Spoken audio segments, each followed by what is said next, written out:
कैसे इतनी सारी पेंटिंग को ढूंढी गई? ये पेंटिंग्स के बारे में, अच्छा नहीं, ये जैसा हमने आपको बताया कि ये पेंटिंग्स तो हमारी बुआ जी ने बनाई थी और उन्होंने अपनी सोच के हिसाब से ये गांधी जी की और ये नारी प्रतिभा दर्शन, ये दोनों उन्होंने बनाए थे। 1975 में जब यूएनओ ने इंटरनेशनल विमेंस ईयर डिक्लेयर किया था, उस वक्त ये सब उन्होंने बनाए थे। और ये जो गांधी जी के चित्र हैं वो उन्होंने 1969 में गांधी शताब्दी के दौरान बच्चों के लिए किताब के लिए बनाए थे।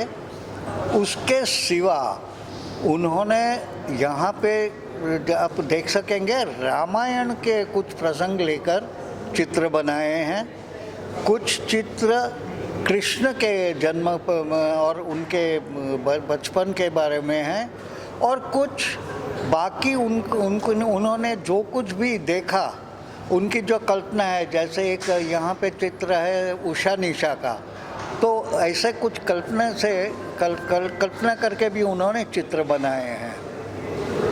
ओके सर, जानना चाहूँगा कि आपको कब ऐसा लगा कि इतनी सारी पेंटिंग को जहांगीर में लगाना चाहिए?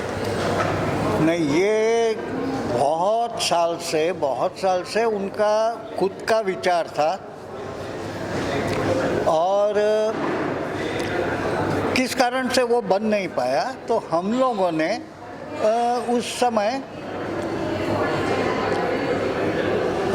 उस समय बजाज आर्ट गैलरी में ये पूरा एग्जीबिशन लगाया था। बजाज आर्ट गैलरी में भी लोगों को अच्छा लगा था, पर जिस तरह से उसको पब्लिसिटी मिलनी चाहिए वो नहीं मिल पाई, और इसलिए वहाँ पे कम लोगों को ये ध्यान में आया। फिर हमने तय किया कि नहीं, ये हमें ज़्यादा लोगों को दिखाना चाहिए। ऐसा करके हमने ये यहाँ पे जहांगीर में लगाने का सोचा। बहुत अच्छा सोचा आपका।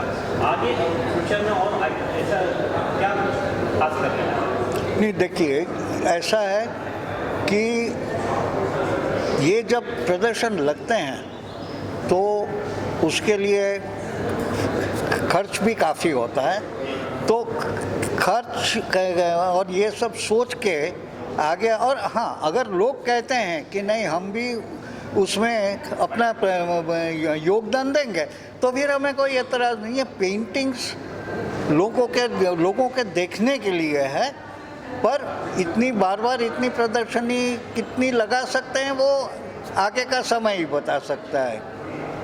आर्ट लवर्स से क्या कहना चाहिए? नहीं, देखिए साहब, मैं ये मानता हूँ कि आर्ट एकदम सब्जेक्टिव चीज़ है।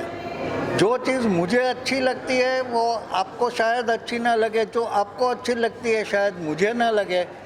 पर एक बात है कि ये जो अपने यहाँ अभी का ट्रेंड मुझे दिखता है वो ज़्यादातर वेस्टर्नाइज ज़्यादा है, और यहाँ पर हमें जो देखने को मिलता है वो पूरी अपने देश की आर्ट और उसकी जो पूरी ट्रेडिशन है वो इसमें दिखती हैं। अगर हम इस तरह के और चित्र लोग बनाएं तो शायद लोगों को वो अच्छे लगेंगे। और ये उसमें आर्ट में खास करके ज़्यादा ये एब्स्ट्रैक्ट और ये सब मैं तो कुछ ज़्यादा समझता नहीं हूँ, पर अगर हम समझ पाए ऐसा जब आर्ट होता है तो हमको अच्छा लगेगा। Thank you sir. सलाह जी का तरफ करला आपने जो आवेदन किया, इस तरह के अपनी क्या किस तरह अपने आवेदन किया? जैसे इन्होंने बताया सबने कि ये एक विरासत वाली चीज़ थी, ये एक विरासत वाली चीज़ थी, तो हमने सोचा कि इसको एक नए स्वरूप में कहीं कुछ प्रेजेंट किया जाए, ताकि आज की पीढ़ी जो है उनको कहीं इसका महत्व समझे और उनको आगे कैरी फॉरवर्ड हो, ताकि उनकी जो वैल्यूज़ हैं, जो कोर वैल्यूज़ हैं वो वही रहती हैं और हर जनरेशन में वो काम में आने वाली चीज़ है। तो इसको सिर्फ एक नया स्वरूप दिया जाए, इसको थोड़ा सा बड़े पैमाने पे किया जाए। That was the whole intention behind this. Sir यहाँ पे आज कितनी पेंटिंग लगी है? ये करीब 120 थी और उसमें से काफ़ी चीज़ें ऐसी थी जो सब्जेक्ट ड्रिवन थी। तो ये करीब 27 पेंटिंग्स जो हैं गांधी चित्रकथा की हैं और करीब 32 हैं जो कि नारी प्रतिभा दर्शन की है। बाकी अलग अलग सब्जेक्ट्स ऐसे भी हैं, जबकि रामायण, लेकिन रामायण में हमने अगर बाकी सब चीज़ें सुनी हैं तो शायद किसी ने ये नहीं सोचा कि सुमित्रा और लक्ष्मण का क्या एस्पेक्ट रहा होगा, क्या सोच रही होगी। तो ऐसे कई यूनिक थॉट्स जो तभी के किए हुए हैं वो यहाँ हैं।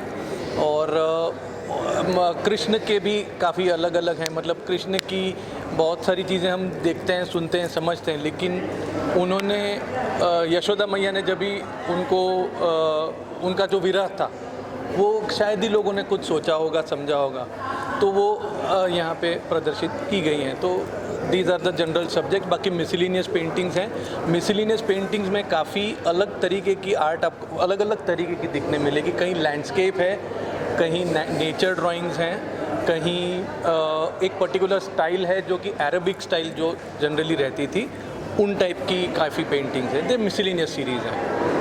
तो सर मैं जानना चाहूँगा, आपने बताया 120 पेंटिंग जो है तो ये एक जगह से थी या इनको जो है सब जगह बांटा गया था, उसके बाद एक जगह इकट्ठा किया गया? नहीं, ये हमारे पास सब थी, अलग अलग फॉर्म्स में थी। जैसे अपने डिस्कशन के दरमियान हुआ कि ये किसी को गिफ्ट दिया था या वो ऐसे चुनिंदा कहीं कहीं थी।